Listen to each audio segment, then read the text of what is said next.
call these the 4 Qs.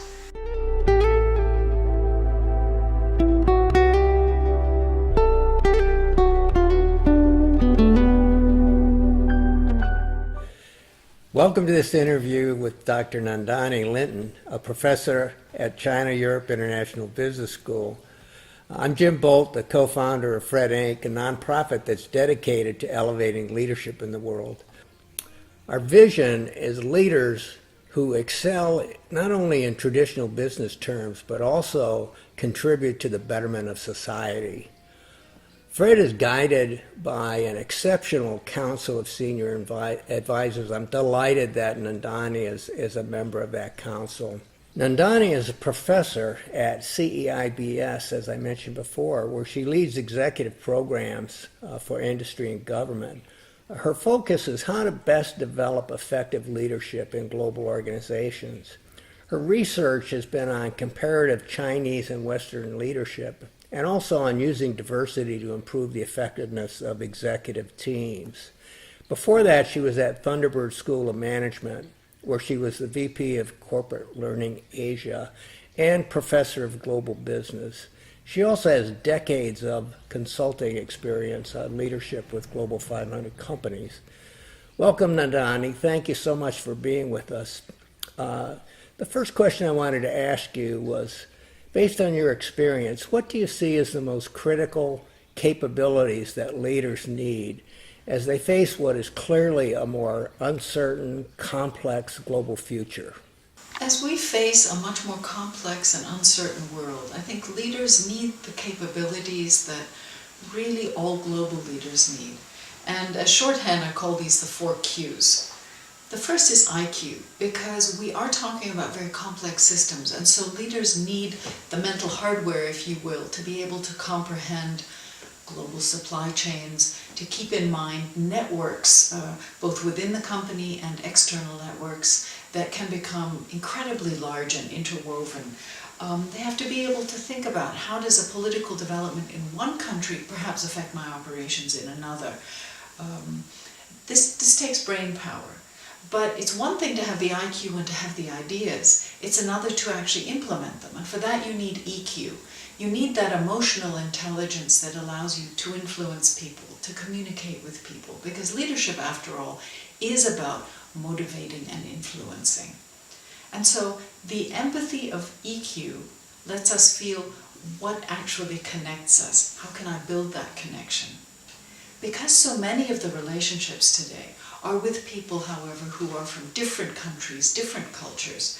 We also need the 3rd Q, which is CQ, cultural intelligence. Whereas EQ lets us feel what makes us the same, CQ helps me recognize what makes us different. How are your reactions different from mine? How do I need to adapt my communication, say, to get the same result from you, to have the same impact on you that I would on someone from my own culture? And finally, because leaders are working across so many different cultures, often having to deal with rather different ethical systems, I've found in my long-range studies that some very effective leaders kind of come unglued and can crash and burn unless they have a very clear, a clear base for their principles, let's put it that way. And so I say the 4th Q is SQ, spiritual intelligence, which is about being very aware that you're not alone, that you're within a system that's larger than yourself. This tends to keep the ego in check. It also tends to promote your digging your own roots deep and staying true to those principles. And really, a leader who has all these 4 things can do the final piece, and that is to be good at working in diverse teams. Because in this complex, in this uncertain world, we don't just have single heroes anymore. You've got to have a team, and it takes a diverse team to make the good business decisions. But working in a diverse team takes all these various forms of intelligence. And that makes me wonder, what do you see as the major leadership talent challenges that companies seem to be facing as they either attempt to enter or grow in these developing and emerging markets? You know, as companies enter new markets, whether they're emerging markets or developed markets, the most important thing is to understand, first, that that market is probably different from yours, and secondly, that any market is a system. It's an economic, social, political, and cultural system. And I think it's very important to work with leaders to help them learn to map that as a system, to understand, for instance, that basic cultural patterns are not fluff, but in fact will impact things like the labor market, business ownership, and therefore also leadership style. When companies move into emerging markets, though, one of the leadership challenges is not the understanding, but the question of how do we then develop local leaders? And there, I think, again, the challenge is, how do I take someone who most likely has stayed within their own country, except perhaps for higher education, and help them develop a global mindset? You're coming from the two different sides, and each kind of has to move across to take in the other, to have that wider global view. This takes different methods, whether you're dealing with a Brazilian or a Chinese or a South African, for instance. And this, I think, is one of the biggest leadership challenges. How do we develop a common language, a common vocabulary, a common methodology, so that we can discuss these really crucial business issues together, so that we can have a common conversation with shared rules about how direct can I be, what does it mean to have an honest conversation without being brutal, things like this. Nandani, are generational changes having a significant effect on emerging market companies and the way they develop talent today? The young generation, and I'm talking now about what we call Generation Y, kind of born from the 80s to the mid-90s, is really impacting organizations around the world. And it's interesting that they have certain commonalities around the globe that do affect organizations. They are all super connected, and the Chinese, by the way, are more online than any other country. They are very interested in high-tech solution. What appeals to them is gaming, leadership development that is built, for instance, around a kind of gaming technology or even a gaming story does very well, just for a couple of examples.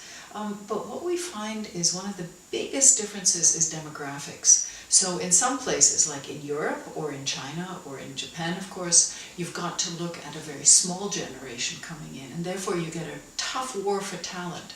In places like India, the Middle East, or the US, the demographics are different. Gen Y is quite large. And yet, whether large or small, what they're doing is making new demands to be more empowered, to have more explanation about why they're doing what they're being asked to do. And this is actually challenging for the older leaders, those who are 40 and up, and they're the ones who often really need the training for how to change. Nandani, what do you see out there in your work that represents innovative or exceptional ways of developing leaders in these new markets? The biggest challenge, I think, for developing leaders in emerging markets is that many of them have been developed very quickly, at least when they're working for foreign multinationals. So they've been brought up the silo to positions within about 5 years that people in the home markets would take 15 years to reach. I've seen this again and again. And so what happens is that as they come up towards the top of the silo, somebody suddenly realizes they're missing the big picture. They don't actually have the overview of the company, of the different business units, of the different functions. And so what they really have to learn is that big picture of the corporation. Now, what do I see working there? Very much putting them into mixed teams, cross-functional and cross-business unit teams, especially around action learning, at least around highly applicable, highly interactive leadership training. So that's for what you can do inside the firm. Real projects, real business challenges that they have to work on as a team, and things that take knowledge of what happens outside their own area of expertise. The second thing that we've seen is companies who demand that after a certain level, their leaders have given about a year's time to take on a responsible position in an NGO, in a local community, a charity, something like this. Why do they do that?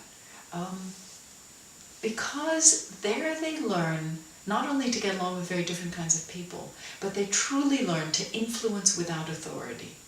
And let's face it, in many of these volunteer organizations, people come in, obviously not for the money because there isn't any, but many people come in order to expand themselves personally, and this can mean that you're dealing with egos. You're dealing with them, and you really have no whip, if you will. You've got the carrot but not the stick, because they can leave any time. And so this is why learning to influence, learning to get along with other people is a fantastic learning out of such an experience. Finally, Nandani, one last question. What do you see out there that you think is really exciting or innovative in terms of leadership development these days? I think that really the most exciting development now in leadership and leadership development is an increasing focus on teams and on getting really close to the business challenge. So what I'm seeing is companies who come in and say, look, first we want you to interview our people, identify what the main business challenges really are across the company, and then craft a program that works with actual teams on those challenges.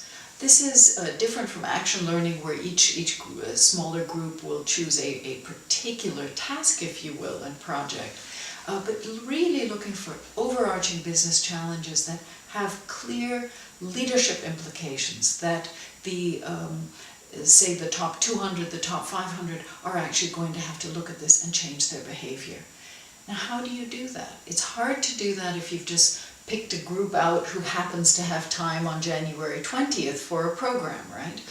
It takes an awful lot of crafting of who will actually be in the classroom together. Are these people who normally work as a natural team, or are they at least the people who are going to all be involved in making a change, in making a decision? And by putting that time up front to make sure that you're working with the right group on the right problems, what you do is still draw on theory, but you're making it immediately implementable, very practical, and you're actually almost crossing the line to consulting, because these people will go straight back out and actually behave differently. I think this mixture of teams and actual business challenges, current business challenges, this I find very exciting. Thank you, Nandani, for sharing your experience and wisdom on this topic that is so crucial to so many people who now have the responsibility for developing leaders in these new markets.